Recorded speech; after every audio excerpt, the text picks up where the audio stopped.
இந்த நாளில் ஆண்டவர் தந்த வசனம் ஓசியாவின் புஸ்தகம் 14ஆம் அதிகாரம் 4வது வசனம்.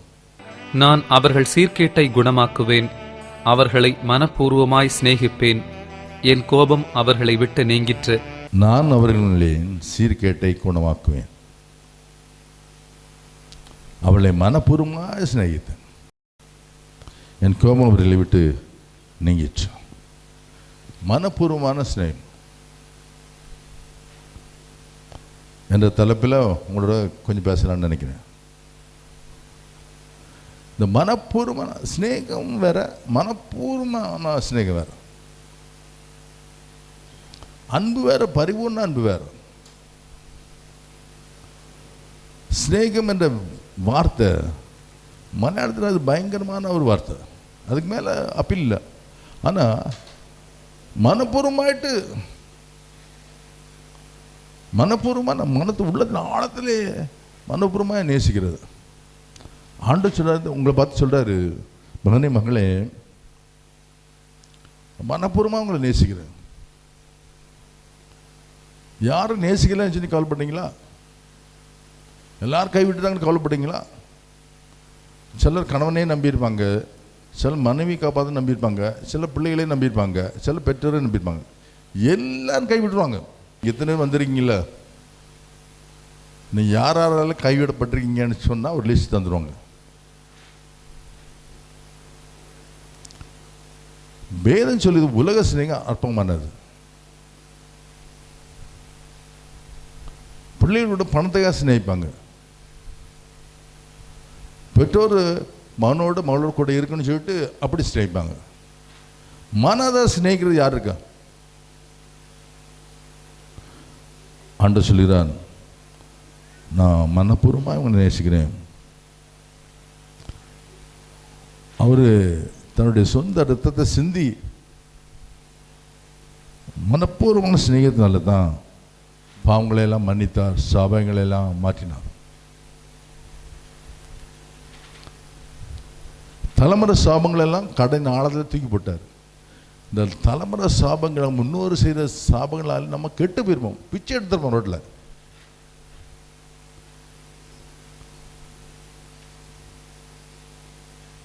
நாலாம் புத்தகத்தில் ரெஜிஸ்டர் போட்டிருக்கு, இன்னென்ன காரியங்கள், இன்னென்ன சாபம்.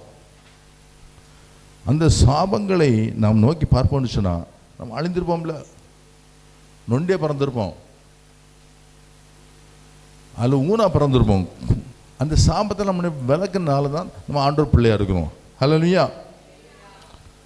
பாருங்க, அது மட்டும் இல்லை, கல்வாரி சிலுவையில் அவர் சிந்தி ரத்தத்தை சிந்தி மீட்டது மட்டும் இல்லை, நமக்கு ஒரு சீரியலை மாற்றி நம்ம கண்டித்து உணர்த்துகிற பரிசாவியை மனப்பூர்வமாக கொடுத்தது பெரிய காரியம். பரிசாவி வந்து கொடுக்க வேண்டிய அவசியம் கிடையாது. அவர் எல்லாரும் பரலோகம் கொண்டு சேர்க்க வேண்டும். எப்படியாவது எல்லாரும் வழி ஏகமாக கெட்டு போனார்கள். நோவம் காலத்தில் ஆண்டவர் அந்த ஜனங்களை உருவாக்கின மனத்தாவப்பட்டார். எப்பவும் வரதை அழிக்கணும் நினச்சிட்டு இருக்க மாட்டார். நோவம் காலத்தை தண்ணியெல்லாம் அழித்தார். இப்போ அவர் அழிக்க நினைக்கல. மனப்புற ஸ்நேகத்தினால அந்த ஆவியானவரை தனக்குள்ளே இருந்த அந்த ஆவியானவரை, தன்னுடைய சீட்டில் இருந்த ஆவியானவரை, ஏசு இங்கேருந்து பரத்துக்கு போய் அந்த சீட்டில் உட்கார்ந்தார். அந்த சீட்லேருந்து இறங்கி பரிசாவின் நமக்குள்ளே அந்த பரிசாவினை ஊட்டினார். எதுக்கு அப்படி செய்தார்னு தெரியுமா? அவர் லாபத்துக்காக இல்லை, உங்களை என்னையும் எப்படியாவது பரலோகத்துக்கு கொண்டு சேர்க்க வேண்டும். எப்படியாவது என்ன பாடுபட்டாவது. அவர் சிலுவை சுமந்தது நம்ம பரலோகத்துக்கு வழிகாட்டுறதுக்காக தான். அவர் ரத்த சிந்து நம்ம பரலோகத்துக்கு வழிகாட்டுறது தான். பாடுபட்டது, அடிக்கப்பட்ட, நொறுக்கப்பட்ட எல்லாம் பரலோகத்துக்கு வழிகாட்ட முடியாதான். ஹல்லேலூயா. அந்தபடி ஆவியானவரும் நம்ம சீர்கேடுகளை மாற்றுகிறார். யோவான் புஸ்தகம் 16ஆம் அதிகாரம் 8ஆம் வசனம் வாசிங்க. அவர் வந்து பாவத்தை குறித்தும் நீதியை குறித்தும் நியாய தீர்ப்பை குறித்தும் உலகத்தை கண்டித்து உணர்த்துவார். அவர் வந்து, யார்? பரிசுத்தவான் வந்து பாவத்தை குறித்தும் நீதி குறித்தும் நியாய தீர்ப்பை, ஜட்ஜ்மெண்ட் குறித்தும் உலகத்தை கண்டித்து உணர்த்துவார். ஏன் உலகத்தை கண்டு கொடுத்த நீதி குறித்து, நியாயத்தை குறித்தும், நியாய தீர்ப்பு ஜட்ஜ்மெண்ட்டை குறித்தும் ஏன் கண்டித்து உணர்த்துகிறார்? அப்படியாவது எப்படியாவது அந்த நீதி, நியாய தீர்ப்பு, ஜட்ஜ்மெண்ட்டு அதுக்கு பயந்தாவது எப்படி நீ பரலோகத்து போக வேண்டும் என்று சொல்லி உங்கள் மேலே என்ன மேலே வச்சிருக்க அன்பினால தான் அவர் செய்கிறார். இல்லை பரிசாவி என்ன கொடுக்க வேண்டிய அவசியமே கிடையாது. நம்ம நல்வழிப்படுத்தி மனப்பூர்வமாக அந்த ஸ்நேகத்தால் நம்மளை நல்லுபடுத்தி சித்தம் கொண்டார். அவ்வளோதான். அதான் வேதம் சொல்லிடுது, அந்த ஆவியானவரை நீங்கள் அவித்து போடக்கூடாது. மனசாட்சியோடு இருந்து பேசக்கூடிய ஒரு ஆவியானவர். அந்த ஆவியானவர் நீங்கள் அவித்து போடக்கூடாது. அதாவது மனசாட்சி கெட்டுவிட்டால் உன் வாழ்க்கை குட்டிச்சவராயிரும். உள்ளுக்கு இருந்து ஆவியானவர் கண்டித்து உணர்த்துவார். செய்யாத செய்யாத மனசுக்குள்ள பேசுவார். இது தப்பு, இது தப்பு, செய்யாத, தட்ஸ் ராங் சொல்லுவார். அவர் சொல்லிட்டு கிடக்கட்டும். மனசாட்சி இருக்கா? எவ்வளோ ஆண்டு ஒன்று பேசியிருக்கிறாரு. டிவி பார்க்காத, தேவையில்லாத காரியங்களை பார்க்காத, செல்லில் தேவையாத காரியங்கள் பார்க்காத, எத்தனை சொல்லியிருக்கிறாரு? கீழ்படிச்சிருக்குமா? அவர் கண்டித்து உணர்த்தும் போது மனசாட்சியை கொன்னுக்கிட்டு அவருக்கு விரோதமாக செய்யணும். நீ அப்படி எல்லாத்தையும் பார்த்து பார்த்து நீ நரகத்துக்கு போக வேண்டியவள், நீ நரகத்துக்கு போக வேண்டியவன். அவர் நீதி குறித்து, நியாயத்தை குறித்து கண்டித்து உணர்த்துக்கிறார். செய்யாத. Don't play with God. கர்த்தரோட விளையாடுனா நரகம் தான், பட்சபாதமும் கிடையாது. ஆண்டவரோட விளையாடக்கூடாது. ஏன்னா அவர் மனப்பூர்வமாக சிநேகிக்கிறார்ல. அவர் மனப்பூர்வம் சிநேகிக்கும் போது நம்மளால் மனப்பூர்வம் சிநேகிக்க முடியாவிட்டா என்ன பக்தி? மனுஷன் வேஷமாகவே தெரிகிறான், பக்தியின் வேஷத்தை தரித்து கொண்டு தெரிகிறான்.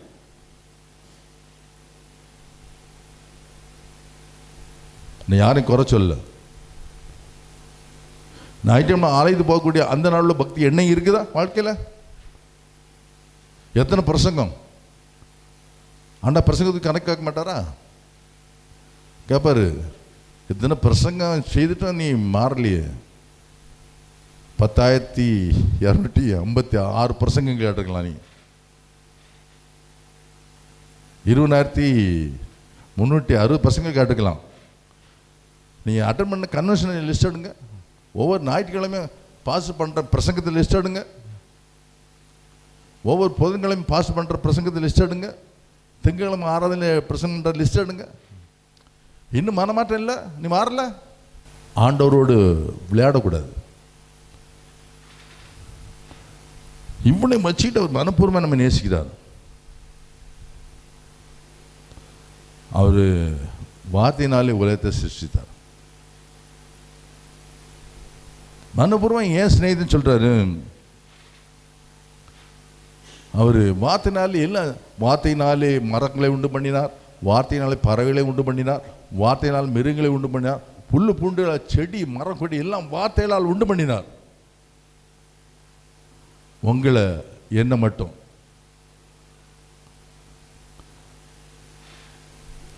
மனிதனை, மனித வர்க்கத்தை எடுத்து பார்த்து பார்த்து செய்தார்.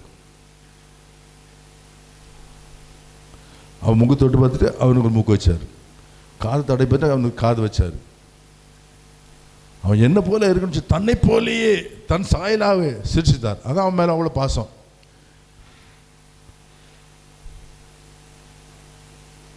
அனைத்தையும் மனப்பூர்வமாய் செய்தார். பிசாசு உலகத்தை சின்னமன்னா பண்ணிவிட்டான். இனி நான் என் பிள்ளை இந்த உலகத்தை சீர்காட்டி மாற்றி பரிசுத்தமாய் வாழ செய்யும் என்று சொல்லி அவர் பார்த்து பார்த்து தான் செய்தார் ஆண்டவர். அவர் நினைச்ச மனிதன் உண்டா கடவுதுன்னு இருக்கலாம், அப்படி செய்யல. அவர் நேர்த்தியாய் மனிதன் அந்த பரம கொயவன். அதனால தான் அவர் மேலே வைத்த அன்பு மாறாது. தன்னை போலே சிருஷ்டித்தார். ஹல்லேலூயா, ஹல்லேலூயா. நீ கருப்புன்னு அவர் உதறி தள்ளல. நீ வியாதிப்பட்டவன் உதவி தள்ளல. ஹல்லேலூயா. அவன் அன்பு வேறதான். அவளை மனப்பூர்வமாக சிநேகித்தேன்னு சொன்னவர். ஒருவேளை நீங்கள் பலவீனப்பட்டிருக்கலாம், ஆண்டவர் உங்களை வெறுக்கலை. சோர்ந்தா தான் ஆண்டவர் நம்ப வேண்டியது, உங்களை வெறுக்கலை.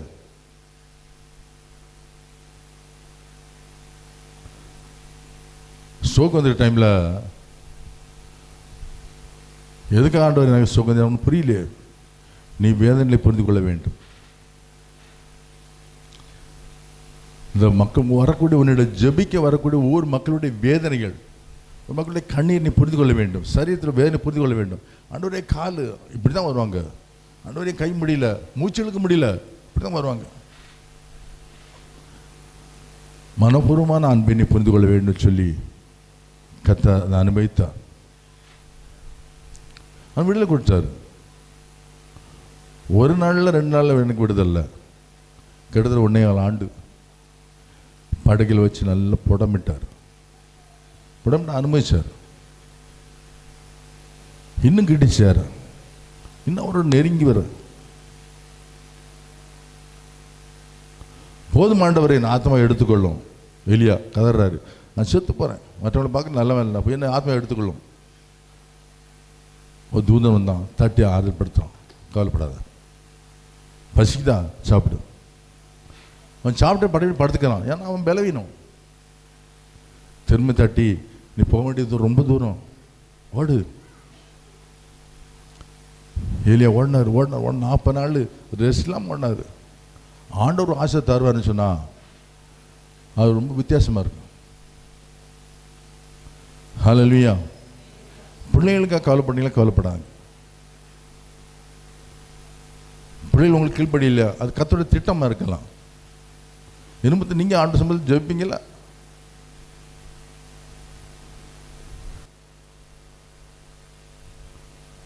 யோபு ஆண்டு புடமிட்டு எடுத்தார். யோபுடைய நண்பர் 4 பேரும் அவரை சபிக்க தான் செய்தாங்க. கிட்டத்தட்ட 16 அதிகாரம் யோபை திட்டி திட்டி திட்டி ஏசி நீ அப்படி செய்யலாம் உனக்கு வந்துச்சு, இப்படி நமக்கு வந்துச்சு. மனைவியோட சொல்கிறா, நீ ஆண்டவர் தூசி, ஆண்டவர் கெட்டதை சொல்லி செத்துரு.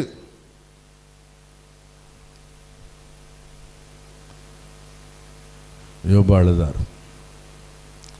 என்ன ஆண்டவர், சிறு பிள்ளைகள் முதலாக என்னை தூற்றுகிறார்கள், வேலைக்கார காரி துப்புறாங்க, மனை முதல் என்னை தூற்றுகிறான், ஒரு வழி இல்லைன்னு சொல்லி யோபு அழுதார். யோபு விடல ஆண்டவர், சும்மா விடல.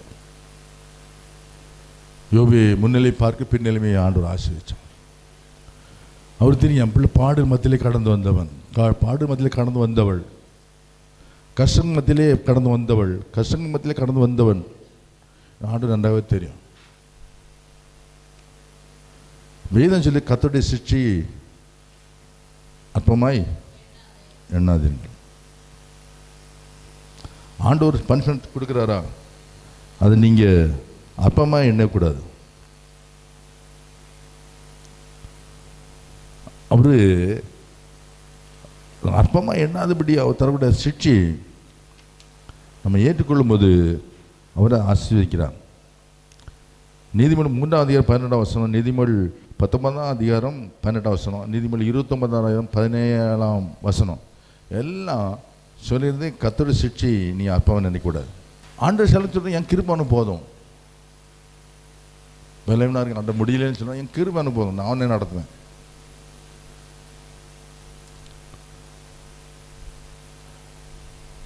அந்த கிருபையை நம்பி வாழ்ந்தவர்கள், மோசே பாருங்க, மோசே 120 வயசில் கண்ணு கூட ரொம்ப தெளிவாக இருந்துச்சுன்னு வேதம் சொல்லிடுது.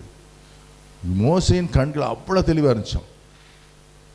ஏன்னா மோசையை பார்த்த பார்வை கர்த்தருடைய பார்வையா ஒன்று போல இருந்துச்சு. தப்புன்னு பாரு, பிள்ளை பார்வை. மோசே தன்னை பயிற்சி வித்து கொண்டார் ஆண்டரை பார்த்து. என் ஜனங்கள் மனப்பூர்வ ஸ்நேகம் மோசை மேலே இறங்கிடுச்சு. மோசே ஒரு சிறந்த தலைவன் சொல்லி வேதம் சொல்லிடுது. ஆனால் ஒரு சிறந்த கொன்வாயர், பேசவே முடியாது. ஒரு வார்த்தை பேசுறதுக்கே 100 தடவை கொன்னக்கூடிய ஆள். என்ன ஆண்டவர் என்ன போய் தெரிஞ்செடுத்தீங்களே, நீ தான் வேணும் மோசே எனக்கு. அவன்லாம் இவ்வளோ தெளிவாக பேசுகிறான், அவன்லாம் வச்சுருக்கலாம்ல. நீ உன்னை பலவீனம் என்று சொல்லாத, கொன்னக்கூடிய உன் வாய் தான் எனக்கு வேணும், சாட்சியாக நிற்கும். ஆரோன் உன்னை பதில் பேசுகிறவனா இருப்பான், நீ சிக்னல் கொடுத்தா போதும். ஆனால் மோசை பாருங்க, மோசையை பேச உடனே ஆண்டவர் செங்கடலை பார்த்து பேசு பண்ணிட்டாரு. மலை பார்த்து பேசு அடிச்சாரு, அந்த அடி ஆண்டு வாங்கினார். அவர் தெரியும் மோசே ஒரு திக்குவாயின்னு ஆண்டவர் தெரியும். எந்த பலம் உங்களுக்கு இருக்குதோ அந்த பலத்தை வச்சு தான் நீங்கள் ஆண்டோடு அதிகமாக சேர முடியும். எது உங்களுக்கு உச்சிதமான ஆசமாக இருக்குதோ அதை நீங்கள் நினச்சி பாருங்கள். கத்த அதில் கை வச்சுட்டாருன்னா உங்களோட பேச விரும்புகிறான்னு அர்த்தம். அது ஒரு காலிங் பெல்லு.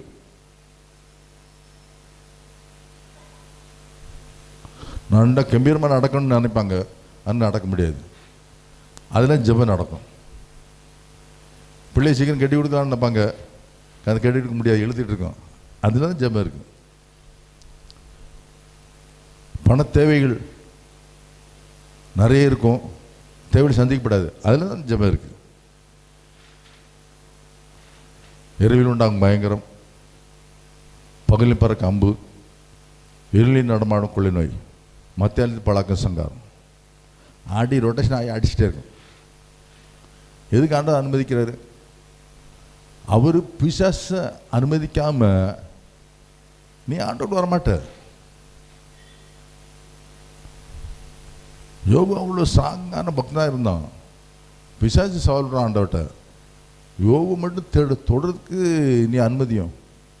ஆண்ட சொல்கிறவன் ஜெபிக்கிறான், உபாசம் இருக்கிறான், அவனை சுற்றின் வேலையில் போட்டிருக்கிறேன், நீ தொட முடியாது. இல்லை, அந்த வேலையை கொஞ்சம் அகத்தம் என்னை தொடர்றதுக்கு அனுமதித்தார். கர்த்தர் உன்னை சுற்றி ஒவ்வொரு அக்கினி வளையம் போட்டிருக்கிறார். அவர் அனுமதி இல்லாமல் உன் தலையில் ஒரு முடி கூட பிசாசு தொட முடியாது. கரணை தட்டி ஆண்டு மயப்படுது. ஹல்லேலூயா. பிசாசு உங்களை தொடுகிறான் என்று சொன்னால், ஆண்டவர் பிசாசு அனுமதிச்சிட்டாரு. வியாதி பிரச்சனை போராட்டம்னு சொன்னால் ஏதோ அவங்களை குறித்து நோக்கம் இருக்குது, கர்த்தர் அனுமதிச்சிருக்காரு. நீ ஆண்டவர் பிள்ளை கர்த்தர் அனுமதிக்காம எதுவுமே நடக்குது. கலர தோட்டத்துக்கு ஆண்டவர் போகிறாரு, சீசர்லாம் பின்னாலும் போகிறாங்க. போகும்போது அவர் ஒன்றும் பேசலையே. தேவகுமாரனே உனக்கு எங்களுக்கு என்ன, எதுக்காக வந்தீரு? அவருக்குள்ள அந்த ஆவியன் இருக்கனால இயேசு பார்த்து கேட்டுச்சு பிசாசு. இந்த பிசாசு நீங்கள் ஆவியனோட இணைந்து இருக்கும் பொழுது இந்த பிசாசு உங்களை பார்த்து கேட்கும், உனக்கு என்ன சம்மதம், ஏன் வந்தா? ஹல்லேலூயா. சில ஆகாரங்கள் சரீரத்துக்கு பலன், பூஸ்ட், ஹார்லிக்ஸ், என்ன பொன்விட்டா, இதெல்லாம் சீக்கிரப்பா எனர்ஜி, நம்ம எனர்ஜி ஒன்றும். ஆனால் உன் ஆவி ஆத்மா பலனடைய வேண்டும். அவன் ஆவி ஆத்மா சரீரத்தில் புது பலன் வேண்டாம், நீ ஆவியாரை தரித்து கொண்டிருக்க வேண்டும். பரிசுத்த ஆவி உங்களுக்கு வரும் பொழுது, ஆவியான் வரும்போது பலன் அடைந்து அவர் பலன் அது விசேஷ பலன் தருவார். நீ சப்பான இருந்தாலும் நடக்க பலன் தருவார். நீ மருத்துவனை போல கிடந்தாலும் உன்னை தூக்கி எழுப்பி பலன் தருவார். பலன் அடைந்து யூதாவிலும் எருசலேமிலும் யூதாவிலும் சமாரியாவிலும் உலகமெங்கும் நீ சாட்சியாக இருக்க வேண்டும்னு உன்னை உயிரோடு வச்சிருக்காரு. எத்தனை நன்மை எண்ணி பாருங்க, எண்ணுக்கடங்காத நன்மை சேர்க்காரு. ஆனால் ஏதோ ஒரு சின்ன இதை பிடிச்சி வச்சுக்கிட்டு ஆண்டவர் நீ செய்யலை, நீ செய்யலை, நீ செய்யலை செய்யலை. நீ என்னை ஜீவித்துட்டு கத்துற கிருபினால, உன் பிள்ளை வாழ்ந்துட்டு கத்துற கிருபினால, எத்தனை நாள் பிள்ளைய தூக்கிட்டு ஆஸ்பத்திரிக்கு ஓடன, சாவுக்கு ஒப்பு கொடுக்கல, எத்தனை நாள் முட்டி முட்டி அழுத, இன்னும் நீ சாகல. ஹல்லேலூயா. ஆவி ஆத்மா பலனடையும். உலக காரியங்கள எல்லா காரியங்களும் அவர் புது பலனை தந்துடுவார். ஆவியார் தான் கிரேட். இந்த உலகத்தில் உங்களுக்கு எங்களுக்குள்ளேயும் வாசம் பண்ண அந்த ஆவியானவர், நமக்குள்ளே வாசம் பண்ண ஆவியான பலனை கேளுங்க, தருவார். ஆவியானவர் உங்களுக்குள்ள இருந்தால் மற்ற எல்லா பிசாசும் தெரியும். ஆவியானவர் உங்களுக்குள்ள இருந்தால் மற்ற பிசாசுகளும் தெரியும். அப்படியே பரிசுத்த ஆவியானவர் உங்களுக்கு வரும்போது, உங்கள்ட்ட இருக்கும்போது விசேஷமாக உங்களை ஆசீர்வதிப்பார் ஆண்டவர். அதை நீங்கள் வாஞ்சிக்கணும். அந்த ஆவியானவர் நீங்கள் வாஞ்சிக்கணும். ஜெபம் பண்ணது ஆவியானவர் வாஞ்சிக்கணும். மனப்பூர்வமாய் இந்த ஸ்நேகம். அதனால ஆவியானவர் நம்மோட இடப்பட்டு இருக்காரு. வானத்தை பூமி படத்தை சர்வமுள்ள கருதாமோ நம்ம சின்ன இடத்துக்கு வந்து தங்கணும்னா லேசுப்பட்ட காரியமா? ராஜ்யத்தை தள்ளி ராஜ்யத்தை ஏற்பாடு பண்ணுறவர் என் உள்ளதில்ல.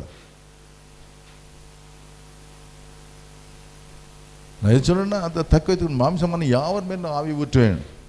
ஒரு சில மேலே ஊற்றலையே அவர். மாம்சமான எல்லார் மேல் யாவர் மேல் மாம்ச தேகம் உள்ள யாவன் என்னை துதிப்பதாக. என்ன சரீரத்தில் உங்களுக்கெல்லாம் மாம்சம் இருக்கா? மாம்சம் இருக்கா?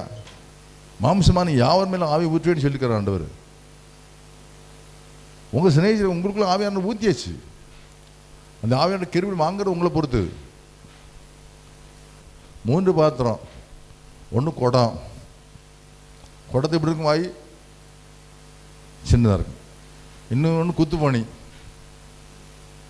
இன்னொன்று அண்டா. சரியா? அப்போ குடம் வந்து பெருசு தான், அண்டா மாதிரி பெருசு தான், ஆனால் வாய் சின்னது. குத்துப்பணி சைஸ் பெருசு தான், ஆனால் குத்துப்பணி நார்மலு. அண்டா அண்டா அப்போ மழை நல்லா பெய்யுது. 3ல் பானையும் வைக்கிறோம், சர்வத்தையும் வைக்கிறோம், அண்டா வைக்கிறோம். எதில் நிறைய தண்ணி விழும்? அண்டாவில். திறந்த உள்ளத்தோடு இருக்கிற அண்டாவில் அப்படியே நிறைய தண்ணி பாயும். ஹல்லேலூயா, ஹல்லேலூயா. சில நீங்கள் பிரதர் ஜெபித்தாது நடக்கும், பாஸ்டர் ஜெபித்தாது நடக்கும், மற்றவங்களும் ஜெபித்தா நடக்குங்களா? எல்லாம் ஒன்று தானே. ஆண்டவர் தான் வச்சுருக்காரு. சில தீர்க்க தரிசனம், சிலரை போதெல்லாம், சிலரை சுவிசேஷம், அப்படி ஆண்டவர் தான் பிரித்து வச்சிருக்காரு. உங்களை ஏதோ ஒரு பிராண்டை வச்சிருக்கிறாரு ஆண்டவர். உலகத்தில் பெரிய புலி எது தெரியுமா? சொல்லுங்க. எப்படி பார்க்குறீங்க? ஜெபம். சிறந்த ஊழியம் ஜெபம். ஆண்டோட பேசாத ஜெபத்தில் வந்து பேச முடியும் ஆண்டவரோட. ஆண்டோட பேசுறதை விட பெரிய காரியம் என்ன இருக்கு? ஹல்லேலூயா. ஆண்டு சொல்ல உன் சீர்கேடு நான் குணமாக்குவேன், உன் சீர்கேடு நான் குணமாக்குவேன். நம்மளை அறியாமலே சில சீர்கேடு நம்ம ஒட்டி இருக்குது. சில பாவ சுவாபங்கள். கல்யாணத்தில் பாருங்க, ஒரு சகோதரிக்காக வந்தாங்க. புது பொண்ணு தலைக்கு வச்சு, ஆண்டவரே பாவங்களை மன்னியும், நான் பாவம் செய்யலையே. அது பாவம்னு வேற எதுவும் நினச்சிருக்கு. ஆண்டவர் சாபங்களை மாட்டோம். எனக்கு சாபம் இருக்காதே, ஏட்டி இப்படி பேசியிருக்கேன். எனக்கு ஒரு குழப்பம். சில அப்படி நினச்சிருக்காங்க, நான் பாவமே செய்யலை, நான் படமே பார்க்க மாட்டேன், நான் நாடகமே பார்க்க மாட்டேன். ஆனால் உனக்குள்ள ஒட்டிக்கிட்டு இருக்கல சில சோபம். வசனம் சொல்லி கோபம் கொண்டாலும், கோபம் கொண்டுகிட்டு யாராவது பாவம் செய்யாமல் இருக்காங்களா? பட்டைக்கருக்கு போல் பேசுகிறது உண்டு. நறுக்குன்னு குத்தி பட்டைக்கருக்கு ஷார்ப்பாக பேசி மனசு வேதனைப்படுத்திடுவாங்க. எல்லாம் பாவம் தானே. அடுத்து வேதனைப்படுத்தி கண்ணீர் சிந்து வைக்கிறது பாவம் தானே. இதெல்லாம் வச்சுக்கிட்டு ஆண்டவர் வந்து நீ எவ்வளோ பாவம் செய்யிட்டு இருக்க, உன்னை அறியாமலே சில காரியம் செய்கிறேன், அவனை மனப்பூர்வமாக ஸ்நேகித்தேன், மனப்பூர்வமாக ஸ்நேகித்தேன். இயேசு யாரும் கொல்ல முடியாது, இயேசு யாரும் கொல்ல முடியாது. இயேசு பிடிச்சி கட்டி மண்ணில் கொட்ட முடியாது. ஒருத்தன் இயேசுவை தலையில் மூடிய துணியை மூடிட்டு மண்ணில் கொட்டுறான். ஸ்நேகத்தால் தான் அவர் சொன்னார், நீ கொட்டுறது எனக்கு நல்லா தெரியும், நீ இன்னார் நல்லா தெரியும், நான் அடிக்கிறது கொட்டுறது நல்லா தெரியும், ஆனாலும் உன்னை நேசிக்கிறேன். சிலுவையில் தொங்கும்போது முதல்ல சொன்ன முதல் வார்த்தையை பிதா இவர்களே மன்னியும் தெரியாமல் செய்கிறாங்க. நான் சர்வவல்லமை உள்ள தேவனை அவங்க செய்யறக்க மாட்டாங்க. தெரியல, என்ன பற்றி தெரியலையே, நான் மனப்பூர்வமாக நேசிக்கிறேனே.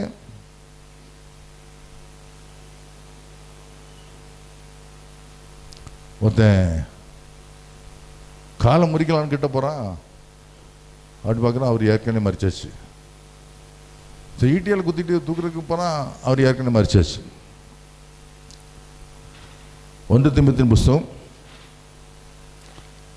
6ஆம் அதிகாரம் 15-16 வசனம். அந்த பிரசன்னமாகுதலை தேவன் தம்முடைய காலங்களில் வெளிப்படுத்துவார். அவரே நித்தியானந்தமுள்ள கர்ச்சக்கராதிபதியும் ராஜாதி ராஜாவும் கர்த்தாதி கர்த்தாவும் ஒருவராய் சாவாமையுள்ளவரும் சேரக்கூடாத ஒளியில் வாசம் பண்ணுகிறவரும் மனுஷரில் ஒருவரும் கண்டிராதவரும் காணக்கூடாதவருமாயிருக்கிறவர், அவருக்கே கனமும் நித்திய வல்லமையும் உண்டாயிருப்பதாக. ஆமென். சாவாமை உள்ளவர், நித்திய கனம் உள்ளவர்,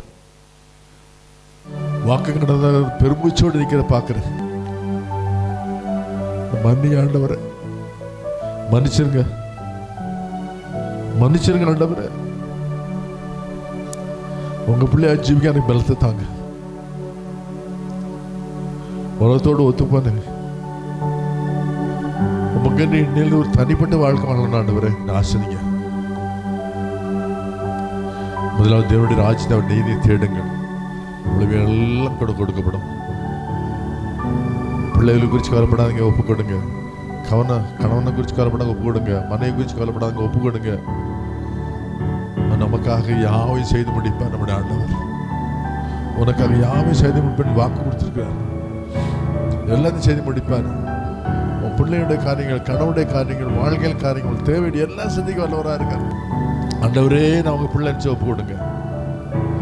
ஹல்லேலூயா, ஹல்லேலூயா, ஹல்லேலூயா, ஹல்லேலூயா, ஹல்லேலூயா. ஒரு புது வல்லமையினால, புது கிருபையினால கர்த்தர் உங்களை நிரப்பி கொண்டிருக்கிறார். கரங்களை தட்டி ஆண்டவர் மைப்படுத்தும். Hallelujah, hallelujah. Oh glory, glory, glory. ஒரு மகிமை வெளிப்படுகிறது, ஒரு மகிமை வெளிப்படுகிறது. இந்த நாவில் புது பாட்டு என்ன இயேசு தருகிறார். இந்த நாவில் புது பாட்டு இயேசு தருகிறார். ஆனந்தம் கொள்ளுவேன், அவரை நான் பாடுவேன் உயிருள்ள நாள் வரையில். ஹல்லேலூயா. ஆனந்தம் கொள்ளுவேன், அவரை நான் பாடுவேன் உயிருள்ள நாள் வரையில். எந்த நாவில் புது பாட்டு எந்த இயேசு தருகிறார். எந்த நாவில் புது பாட்டு எந்த இயேசு தருகிறார். தேவ கிருபை என்றும் உள்ளது, அவர் கிருபை என்றும் உள்ளது.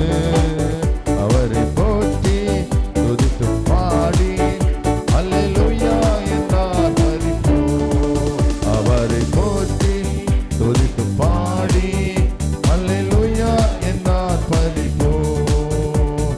வல்லமை உண்டு, உண்டு அற்புத வல்லமை இயேசுவே ரத்தந்தா. வல்லமை உண்டு, உண்டு, உண்டு, உண்டு அற்புத வல்லமை ஆட்டுக்கூட்டி கத்தினா. வல்லமை உண்டு, உண்டு, உண்டு, உண்டு அற்புத வல்லமை இயேசுவே ரத்தந்தா. வல்லமை உண்டு, உண்டு அற்புத வல்லமை ஆட்டுக்கூட்டி கத்தினா. ஆமென், ஆமென். உன் பக்கத்தில் ஆண்டவர் நிற்கிறாரு, ஆவியான நிற்கிறாரு, ஆவியான நிற்கிற பக்கத்தில். ஹல்லேலூயா, ஹல்லேலூயா. நன்றி சொல்லுங்க, ஆண்டவர் நன்றி சொல்லுங்க.